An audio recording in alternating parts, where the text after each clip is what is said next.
Hello there. I'm going live for the next half an hour, so I'll just pause a bit to wait for y'all to join in. Hello, Belle. Great to see you. And I know I'm not often here on Instagram, but I wanted to connect with those of you who are. So, Happy World Enneagram Day. Oh, Alphonse as well. Hello. Hello. And feel free to use the chat in order to ask your most pressing Enneagram questions. So today, what I'm going to do is maybe halfway through this 30-minute session, your names have been dropped into this raffle from last month and this month. And so I will draw two names, and you will either have your choice of Enneagram books or have the opportunity to have a free one-on-one session. Hello, Colby, as well. So as you come into this little Instagram space here, you might practice or cultivate some presence by beginning and noticing your feet on the ground in this moment. Just noticing the felt sense of your feet here and your aliveness here on World Enneagram Day. And then I invite you to just drop into your heart space. Have you even checked in with your heart today? What are you feeling? Seeing if you could hold space for your feelings without analyzing or judging. And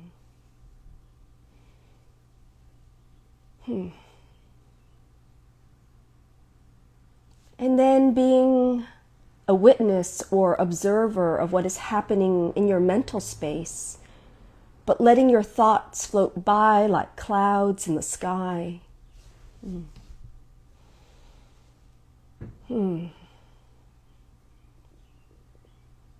Yeah. And so now, entering this moment together,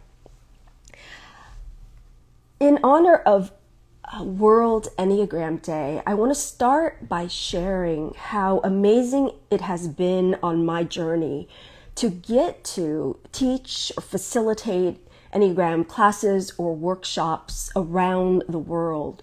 Because what that has reinforced for me is this sense that, we really, there's something universal about these Enneagram type structures that spans the historic divides of politics, of race, of socioeconomic background, that the Enneagram is a tool for not just inner peace, but world peace. And so today, I want to specifically note that and note my hope for how when we bring our own deepened sense of peace out into the world from our own Enneagram-informed journey, that it trickles. But there's also the piece of how understanding the Enneagram map helps us all to really bring compassion to spaces that we haven't historically done. And I want to do a quick check to make sure the sound is okay. Can somebody chime into the chat there and let me know how the sound is going for you? So with that, I want to invite, if there are any Enneagram related questions, for you to drop them into the chat. Hello, I think it's Chris. Welcome. So I was just sharing about the universality of Enneagram, what I might even call like archetypal Enneagram themes that allows people to recognize, wow, you don't come from the same background as I do, but wow, if we come from the same Enneagram paradigm, we think differently. Perfect sound. Okay, great. Thank you. So with that, I want to maybe just go around the circle briefly, the circle of the Enneagram, absent other questions, and talk today about how the Enneagram can build compassion. That's the whole point of my book. And I want to say it doesn't do it perfectly because I'm human, but there's an ever increasing opening to, that's what's driving you. That's why you grab for that, or that's why you take up so much space. And to really understand that depending on your type. So I want to begin with type 1, when we see that those who are identified with type 1s can be very critical. Hello, Lindsay. So very critical, right? And you can see that harshness and sternness of being. But the compassionate view is understanding, wow, this type structure wants so desperately for life to be good, right? For all of the world to have goodness embedded in it. And so the type structure is like, oh, so I want to try to do that by paying attention to what's not good. And so the focus of attention can go toward what's not right. But the deeper reason for this is so that you can make things right? But the spiritual awakening relates to, wow, oh, so I can actually awaken to the fundamental perfection of all things, and that will impact the way I bring perfection in the world, not through criticizing, but through an awareness of the innate perfection already there. So I'll journey into type 2 now, and we can see that sometimes, like, of course, 2s are known for their gift of paying attention to what you need and possibly jumping in and giving you that, even if you didn't ask for it, right? And kind of impressing or insisting that you receive the gift that they give. And when that can feel like manipulative or pushy from the outside, we can remember this compassionate view toward 2ness to say, oh, if I believed that my worth or my lovability depended on you needing me, of course I'm going to be scanning vigilantly, if anything, for what you, my special somebodies, need, right? And I might not feel like I have permission to drop into my own needs and wants. So just, again, we're going around the circle, and then I'm going to draw some names for our raffle in honor of World Enneagram Day. So the 3 on the Enneagram, and that's the type I identify with, the 3 on the Enneagram is known for, when the type runs riot, maybe for taking too much space, in a competitive way, and not giving others the limelight. And so when we see this, we can see that there's some desperation to excel in order to even be worthy, to feel a sense of innate worth. And so compassion toward the 3 for that. And then for the 4, that's the tendency of 4s to when we relate to them, sometimes we can experience them as overwhelmingly focused on pain or suffering, right? Again, just from the outside perspective, this compassionate view, or even overly focused on being different or being tragically different. And the compassionate view of that is to really drop down into this understanding of how 4s feel separated from this, the source, from source, from allness. So there's this way of, I'm not connected to my holy origin, and so I need to be special, right? And maybe if I'm the squeaky wheel, if I'm especially tragic, then I would have something valuable to give to the world. And so 4s then can come into this painful loop of really, wanting to bring forth their special gift, but never really feeling like they belong in the world, and never even consciously aware of this deep desire to belong. I see Joanne as well. Hello. And so jumping into 5s really quickly, I'm going briefly around the Enneagram circle to offer a compassionate perspective on all of them. And for the 5s, we might experience the 5s as being very withholding or overly private, again, from this outer stance of how we judge of what we're needing. And a more compassionate view is really understanding the interiority of the 5 that really feels this sense of I'm an island, or I'm not here embedded in the fullness and abundance of life, and life gives too little and takes too much. So of course, from that from that default standpoint, you're going to be more withholding of what little you think you have. And so moving into type 6, like from the outside, if you've been judging of your 6s of being like overly worried about danger and, being negative in that way, that our compassionate view is to really understand how, wow, there is this deep desire for safety and security embedded in that type. And not a sense of that being a ground of being within themselves. So they're trying to look for that in the world. And so understanding that the goodness or the good-heartedness behind the worry is this attempt to protect, and secure this ground of being that they've been seeking for. And while I'm doing this, I want to let you know this is your opportunity if you'd like to chime in and put a question in the chat. I'm happy to answer your questions. Thank you for being here today. I'm going to move into the 7s now. And I want to really own that 7s can get a bad rap, and even I've come to understand ways in which maybe I've missed the mark on 7s. I want to say that there is a deep experience in 7s of like this fear of deprivation, right? On the surface, we're like, oh, we can view or judge 7s as either like too, from the outside point of view, too pleasure seeking or, Pollyannish and, not willing to really like be real about what's here. Or maybe we experience them as really always assertively, compulsively moving toward what they want, right?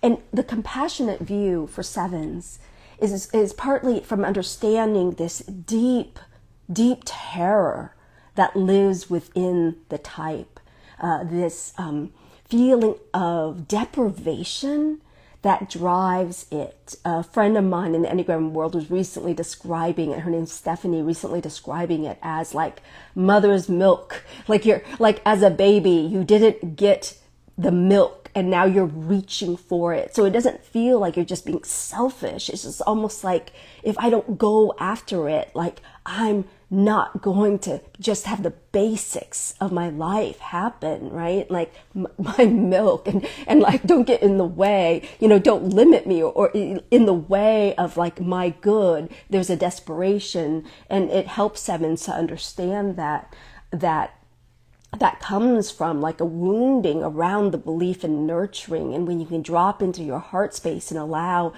this like contemplative universal nurturing, that can actually really support you, not just in getting your needs met, but receiving the ways that you're already being gifted, even by those around you. But maybe your type structure doesn't even let that in, right? Because it's so occupied with the thought of being deprived. And so again, compassionate view to allow you to more fully receive the good that's already here. And then 2 more types, moving into 8s. This is just a very cursory or run around the circle here, but moving into type 8 and again, understanding like we're really wanting to approach the type compassionately. 8s also can get a really bad rap in the world, right? Where they are really like in their bigness, and they can be accused of taking up too much space, with their anger, with their intensity. And, if you believed deep down that it's like the world is like a dangerous place, dog eat dog kind of world, and you've got to be powerful, you've got to be strong, you've got to take what you need, and you there's an energy of demand in that. If you're not connected to sort of your innate innocence and you fear that being vulnerable you will be betrayed, it makes sense that you walk into the world with that kind of armor. So our compassionate view is helping 8s to feel the safety, of our presence, willing to hold space for their intensity, so to allow for the vulnerability to emerge. And so welcome. I just see another person here. So compassion, compassion, compassion. Going into the 9 now, saving the best for last.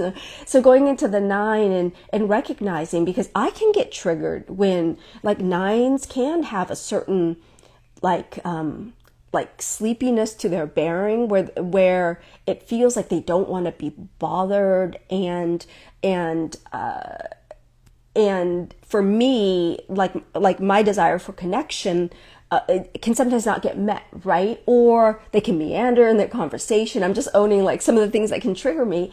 And when I have this compassionate view that says, well, actually, if you deep down believe you are not connected, to the fact that the whole universe is important and lovable and matters, but you're not connected to that as a 9, then like that sense of the sun shines but not on me, like I have compassion for the way the 9 like type structure just goes to sleep to that.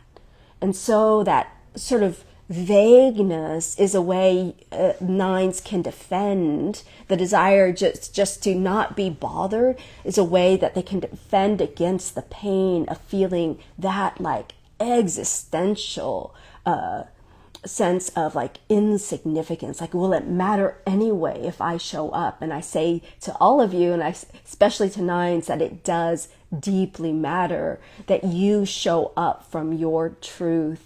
So that's going around the circle, and I see others have joined as well. Hello, Jeff. And this is an opportunity, if you would like, no pressure. There's always many questions that I can answer that people have asked me through the years.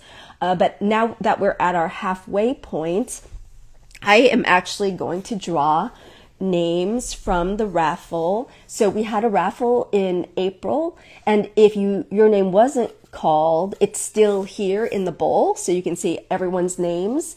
And then I also, in May, we opened up another raffle, and so I'm going to answer that question next. Okay, but first, let's pull some names. And some of you, if you took a picture of yourself with the book or tagged Evolving Enneagram, your name will be in this. And if you did it multiple days, then your name will be in this as many times as you posted. So, oh, wait, I can't do that. I forgot to take that out. That was last month's. That's the last month's winner. So, okay. Oh, it's either Tara or Tara McCartney. I remember this was a Facebook submission. So we're going to find you and let you know. So next up,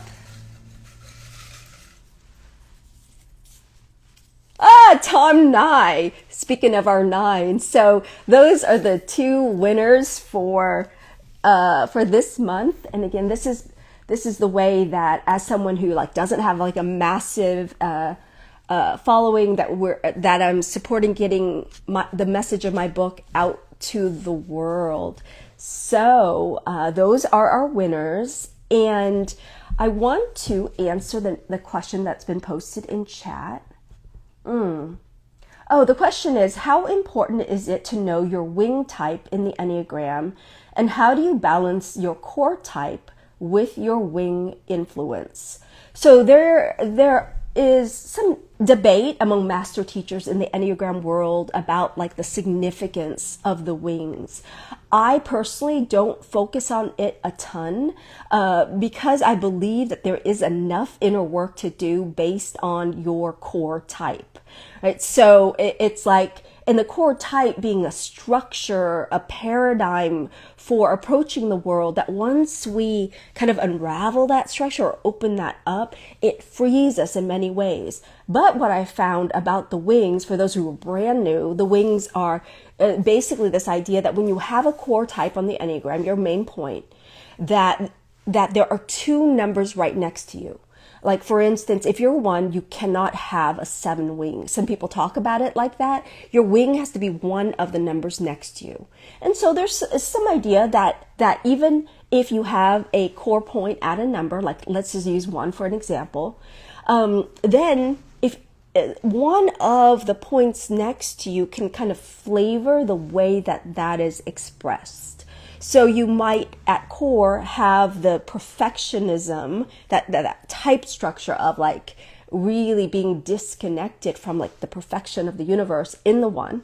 But then if you lean into your two, I tend to think this a little bit like behaviorally, then you also kind of bring that energy of correcting in order to help others, right? But if the one leans more into the 9, I've seen some behavioral influences where that one might be what might feel to us a little bit more introverted or withdrawn rather than moving toward people to help them. So that's kind of the influence. And for me, it's not as crucial to like the inner work as it is to identifying like, oh, how do I show up in the world? How might I be perceived in my relating to others by understanding that I might kind of come from this stance. So that's my perspective. And of course, there are many other perspectives on like the use of wings. I'll add regarding wings that there is a teaching that we can, we can tap into the gifts of that to help us, of our wings,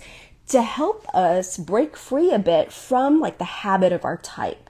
So like if you feel like, wow, your type is circling in a certain way, you can tap into some of the energies intentionally of the type next to you. Let's say for an example that I identify as 3, right? So for me, the wing, so historically, I definitely feel like as a minister, I've leaned into the 2 wing, moving toward people to help them.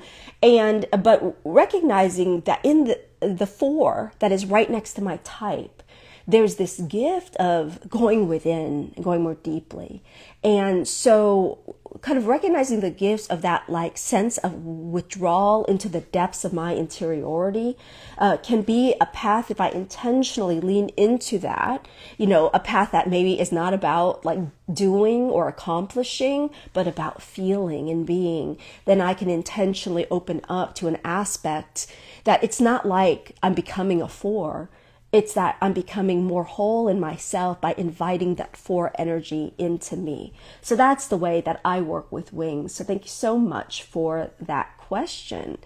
And so we only have about 8 minutes left. If anyone else has a question, I will share briefly about what's going on here at Evolving Enneagram. So of course, I should say, if you don't have the book already, The Enneagram of the Soul is the book, and it's on all the major booksellers, whether it's like Amazon, Barnes and Noble. Some people have really loved asking their local bookstore to order it, and so that's been lovely. But as I close, I want to say that it was amazing when I hosted a Enneagram of the Soul book journey facilitator training. We have people from around the world who are becoming certified to lead book journeys with this. The live training is over, but the self-study / like the hybrid model where you can do a self-study and have a one-on-one session with me actually closes today. So the end of the month here in May. And so if you're interested at all in registering for that, like today's the last day. And part of the reason why is that for the very first time, after just giving a little background, I've been studying the Enneagram since 2002, teaching it since 2007.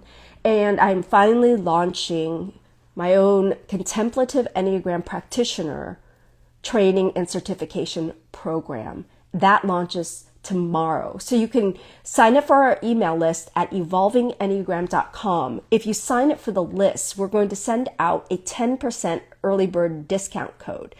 Who is this training for? It's for people, yes, who are interested in being like professionally using the Enneagram from this contemplative, compassion-based perspective, but it's also for anyone interested in going beyond like descriptions of your type and using the knowledge of your type in order to awaken more fully to your wholeness. So there are 5 modules in this program. The module that launches September 12th through 14th, it's a weekend intensive, is called Contemplative Enneagram Foundations, Awakening to Wholeness.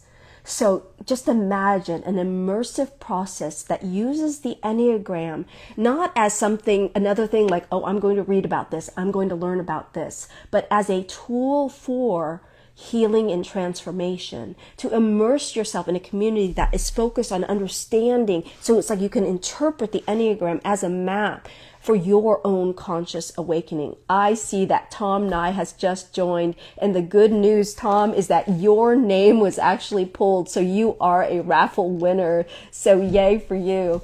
And so going back to this training, I want to invite, and based on requests, you will be able to take this training, ideally live, but if you can't attend live in mid-September, that I'm going to be offering a self-study. So you will get the recordings and have access to them for 3 months. So if you've really been like, I don't see it yet, like I haven't had a way of really understanding how to apply the Enneagram to my spiritual unfoldment, that this program is designed to not only give you the structure, but offer the practices and offer the community where you can go back and forth with others on the journey to really get a deeper sense, even a felt sense, a heart sense, a body sense, as well as a mental sense of the points around the Enneagram,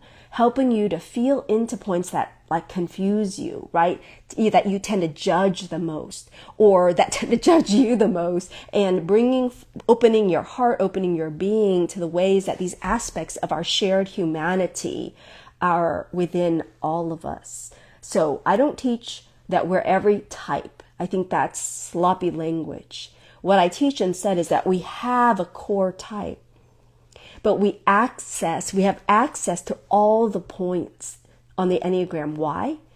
Because they reflect our humanity, that within my wholeness is access to, that power and directness of the 8, right? The refinement and sense of order of the 1, right? Like just a few examples of how, but less so, even the sense of the way that 7s can visualize and see possibilities. Don't we need this now? Possibilities that are hopeful for our world. Some energies just naturally do these things, right? On my end, people are like, oh, if I could tap into the ability to be efficient and do things of the 3, maybe you can. So I invite you to consider joining us in September for that. But in the meantime, I see you heard that you won, Tom. So the 2 names are, again, the winners are Tara or Tara McCartney. And again, I remember her from the Facebook post, and then Tom Nye. So we only have 2 minutes left. Does anyone have a question? This is your opportunity now. And this will be posted on Instagram and maybe also on other platforms like LinkedIn and Facebook as well, the recording of this, in case you want to share it with others. So if there aren't any closing questions, maybe I will simply share. Actually, today is the last day of the 40 activations we've been doing. So if you're in a place where you can really receive this, the day 40 activation for each of the types is this gentle reminder for you. So at the end of the day for type 1, remember to make peace with yourself, trusting that even if your efforts seemed imperfect by your high standards, your best truly was enough. 2s, at the end of the day, remember that creating time and space to tend to your own needs is not selfish. You are as worthy of affection and care as anyone else. 3, at the end of the day, remember to check in with your heart. Trust yourself as beloved no matter what you accomplished or didn't accomplish on this day. 4, at the end of the day, remember to practice gratitude for all that you have, recognizing that your life has its unique challenges and joys, a path authentic to you and incomparable to that of any others. 5. At the end of the day, remember to relax your quest to fully understand or know a particular topic. Honor the expertise that you already possess and grant space for the inevitable unknowns that are woven into our human existence. 6. At the end of the day, remember to bear witness to your own courage and goodness. Often the valiant efforts you make for others are invisible to them. Let that be okay. 7.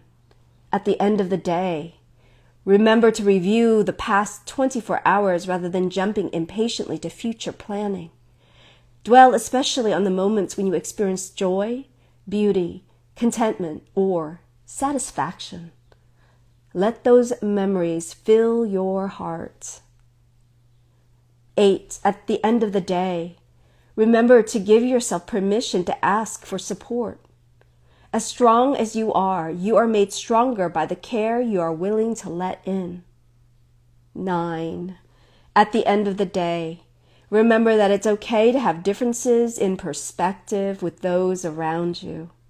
Stand up for your own opinions while embracing a sense of unity that includes the full spectrum of our amazing diversity. And I think that's a good way to close this World Enneagram Day Instagram Live, right? So the embracing of the full spectrum of our amazing diversity.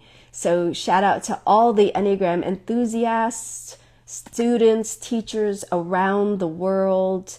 May the Enneagram support us all in finding our shared humanity. Oh, thank you, friend. Thank you, Lindsay. So I'll close with a quote from here. Breathing in, I calm body and mind. Breathing out, I smile. Dwelling in the present moment, I know this is the only moment. From Thich Nhat Hanh. Namaste. Thank you for joining me today. Happy World Enneagram Day. Much love to you all. Hey, Johnny.